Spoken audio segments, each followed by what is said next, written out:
kenalin aku Natalia Angelika Setiawan dengan nomor induk mahasiswa 2130 10 30 30 12. Nah, pada video kali ini aku bakalan ngebahas mengenai soal mata kuliah perpajakan, yaitu PPH pasal 21 dan PPH pasal 24. Nah, simak terus ya videonya untuk melihat pembahasannya. Langsung saja kita lihat contoh soal pertama. Kita akan membahas mengenai PPH pasal 24 atau kredit pajak luar negeri. Melalui soal tersebut, diketahui bahwa PT Robot pada tahun 2022 memperoleh penghasilan neto sebagai berikut yang teman-teman bisa melihatnya pada soal. Di dalam negeri memperoleh laba usaha sebesar 200 juta, di Singapura memperoleh laba usaha sebesar 450 juta dengan tarif pajak 20%, di negara Belanda memperoleh laba usaha sebesar 1 miliar dengan tarif pajak 25%, di negara Thailand memperoleh laba usaha sebesar 950 juta dengan tarif pajak 20%, dan di negara Malaysia memperoleh rugi usaha sebesar 500 juta dengan tarif pajak 35%. Lalu diminta untuk menghitung kredit pajak luar negeri yang diperbolehkan atau PPH pasal 24. Yuk masuk ke pembahasan. Nah guys, pertama-tama kita harus menghitung total PKP atau penghasilan kena pajak. Seperti yang bisa teman-teman lihat, PKP ini terdiri dari total penghasilan luar negeri ditambah penghasilan dalam negeri. Penghasilan luar negeri di sini sebesar 2 miliar 400 juta rupiah didapatkan dari total Singapura, Belanda, dan juga Thailand. Sedangkan penghasilan dalam negeri ada di soal sebesar 200 juta rupiah. Dan di total jadi jumlah PKP-nya 2 miliar 600 juta rupiah. Selanjutnya setelah kita udah dapat PKP-nya, kita harus menghitung total PPH terutang atau PPH pasal 17 dengan menggunakan tarif 25% dikali PKP-nya. Sehingga total PPH terutangnya adalah sebesar 650 juta rupiah. Nah, selanjutnya pada poin C kita akan mencari PPH maksimum dikreditkan sesuai perbandingan penghasilan masing-masing negara dengan rumus penghasilan dari negara tersebut dibagi dengan PKP dikali PPH terutang. Ini aku coba kasih contoh untuk yang negara Singapura. Penghasilan negara Singapura tadi kan 450 juta nih. Nah, itu dibagi dengan PKP-nya yaitu sebesar 2 miliar 600 juta, lalu dikali dengan total PPH terutang atau sebesar 650 juta. Lalu didapatkanlah hasil sebesar 112 juta 500 ribu rupiah. Selanjutnya sama juga dengan yang Belanda dan Thailand, penghitungan total kreditnya seperti itu. Sehingga setelah kalian sudah mencari untuk total negara Belanda dan juga Thailand, ditotalkan sehingga mendapatkan total kredit pajak luar negeri sebesar 600 juta rupiah. Next, soal kedua akan membahas mengenai PPH pasal 21.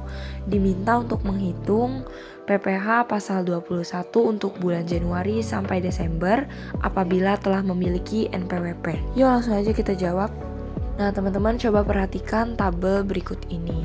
Pertama-tama kita harus mencari dasar pemotongan PPH pasal 21 yang ada di baris ketiga. Dengan rumus 50% dikali penghasilan bruto.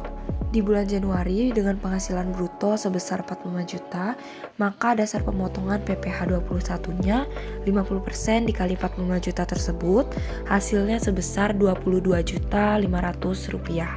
Dasar pemotongan PPH 21 kumulatifnya sebesar 22 juta 500, maka tarif yang dikenakan 5% dan PPH 21 yang terutang yaitu sebesar 1 juta 125 ribu rupiah. Pada bulan Februari, dasar pemotongan PPH pasal 21 sebesar 22 juta 500 rupiah. Untuk dasar pemotongan PPH 21 kumulatif itu dijumlahkan dari bulan sebelumnya, sehingga 45 juta pada bulan Februari didapatkan dari 22 juta 500 ditambah 22 juta 500. Untuk perhitungan PPH pasal 21 terutangnya juga sama dengan yang cara sebelumnya, yaitu pada baris ketiga dikali dengan baris kelima. Selanjutnya pada bulan Maret dengan penghasilan bruto sebesar 43 juta, maka dasar pemotongan PPH 21-nya 50% dikali 43 juta, hasilnya sebesar 21 juta 500. Tetapi dasar pemotongan PPh 21 pada bulan Maret dibagi menjadi dua bagian karena untuk tarif 5% itu hanya dari 0 sampai 60 juta rupiah, sedangkan pada bulan Februari kumulatifnya sudah mencapai 45 juta rupiah. Jadi hanya kurang 15 juta untuk mencapai dasar pemotongan PPh 21 kumulatifnya yaitu sebesar 60 juta rupiah. Jadi 21.500.000 dikurangi 15 juta maka mendapatkan hasil sebesar 6.500.000 yang akan dikenakan tarif selanjutnya sebesar 15%. Jadi meningkat dari 5% sebelumnya.